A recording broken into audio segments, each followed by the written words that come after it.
जय जगन्नाथ। आपण समस्त को हृदय कोटि प्रणाम। आज आमे श्रीमद् भगवत गीता उपर आलोचना करिबा। गीता रे भगवान श्रीकृष्णंकर मुख निःसृत वाणी अछि, जो वाणी द्वारा आम जीवन को आमे परिचर्या पालन करि परिबा, आम जीवन को कल्याण मार्ग रे नै परिबा। प्रकृत कथा अछि कोन, गीतार प्रथम अध्याय विषाद योग बा संशय। प्रथमे कौन है? धृतराष्ट्र उवाच। प्रथम अध्याय प्रथम श्लोक। धृतराष्ट्र उवाच धर्मक्षेत्रे कुरुक्षेत्रे समवेता जुजुश्चव मामकाः पांडवाश्चैव किं कुर्वत संजय। ओडिया रे अनुवाद होचे या। धृतराष्ट्र पचारिले, हे संजय, धर्मक्षेत्र कुरुक्षेत्र रे एकत्र युद्ध करने इच्छा नहीं, उपस्थित थिबा मोर एवं पंडुपुत्र माने कौन कले। जदि ए अनुवाद भितरे, जदि ए अर्थ भितरे आउ कोन अंतर्निहित अर्थ अछि, अर्थ कौन अछि, ता ऊपर आमे विचार करिबा। प्रकृत कथा अछि कोन, अज्ञान रूपी धृतराष्ट्र एवं संजय रूपी संयम।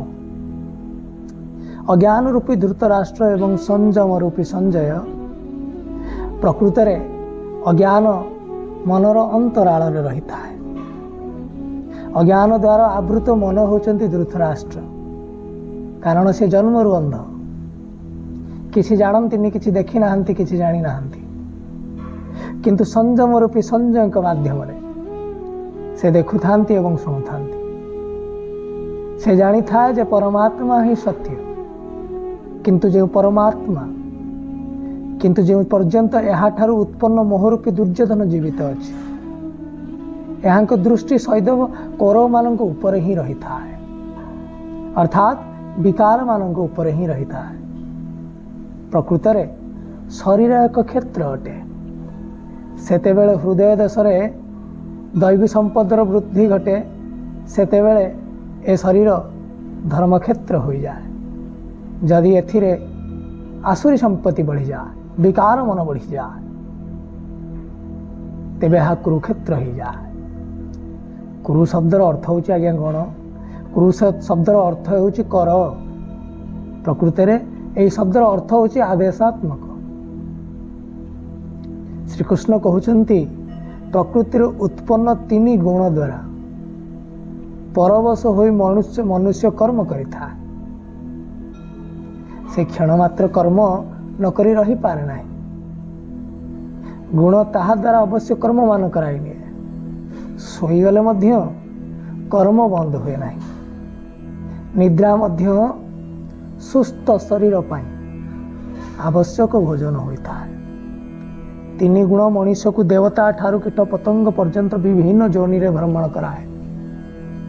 जेतेबेले जाए प्रकृति उत्पन्न गुण समूह जीवित अछंती, सेतेबेले जाए कुरु लागी रही थी, बा तुम किछि ना किछि काम करुथिबो। अतएव जन्म मृत्यु रूपी क्षेत्र, विकार समूह क्षेत्र ही कुरुक्षेत्र।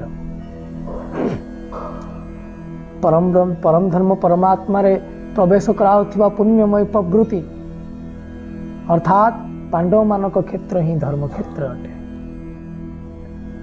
पुरातत्वित माने पंजाब रे, काशी प्रयाग मध्य रे अनेक स्थल रे कुरुक्षेत्र अनुसंधान करिवार प्रयास करुछंती। किंतु गीताकार कृष्ण स्वयं कहिचंती जे जेउ क्षेत्र रे ए युद्ध होइथिला ता प्रकृत रे कोठी? एरं शरीर किंतय रेख्यमित, अर्थात कौन? हे अर्जुन, ए शरीर ही क्षेत्र अटे एवं जो व्यक्ति यहाँ को जानी था, यार पार हो जा, से ही प्रकृत रे क्षेत्रज्ञ, सी प्रकृत रे से क्षेत्र मालिक।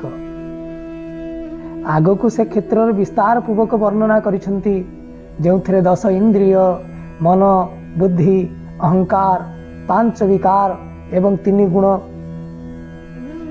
वर्णना रही। शरीर ही प्रकृत क्षेत्र अटे। यह एक आखड़ा, एथिरे लड़ुथिबा प्रवृत्ति दुईटी दैवी संपद और आसुरी संपद। पंडु संतानक एवं धृतराष्ट्र संतान सजातीय और विजातीय धर्मर अनुभवी महापुरुषों शरण में जीवा द्वारा यह दुई प्रवृत्ति मध्य संघर्षर सूत्रपात होता है। यह क्षेत्र और क्षेत्रज्ञ संघर्ष एवं यह ही वास्तविक युद्ध। विश्वयुद्ध मानकर इतिहास भरी रही किंतु सेतिरे विजय लाभ करिथिबा व्यक्ति को मध्य शाश्वत विजय मिली न था। यह परस्पर मध्य प्रतिशोध मात्र। प्रकृति को सर्वदा समन करी प्रकृतिर ऊर्ध्वर से सत्तांक दिग्दर्शन करवा एवं सेथिरे प्रदेश पाइबा ही वास्तविक विजय। यह एपरी एक विजय जार पश्चात पराजय न था। यहाँ ही मुक्ति, यहाँ को मुक्ति कहा जा। जहाँ पछरे जन्म मृत्यु बंधन न था। यहीपरि अज्ञान द्वारा आच्छादित प्रत्येक मन संजय द्वारा जानी पारी था जे क्षेत्र मध्य युद्ध कौन है। वर्तमान संयम रे जार जेतिकी उत्थान हुए तार सेतिकी दृष्टिगोचर होता। यह है प्रथम कथा। प्रकृत रे जीवन परिचर्या को आमे जानिबा को पड़िबो। जीवनर अनुभूति को अनुभव करिया पड़िबो, ताहले हम जीवन कल्याण हो पारिबो। एमती आपण मानक सम्मुख रे सबुदिन आपण मानक सम्मुख रे गीतार आलोचना करिबा। आज पई प्रथम अध्याय रे रहुची। जय जगन्नाथ। पुणी आगामी अध्याय देखा हबो। जय जगन्नाथ।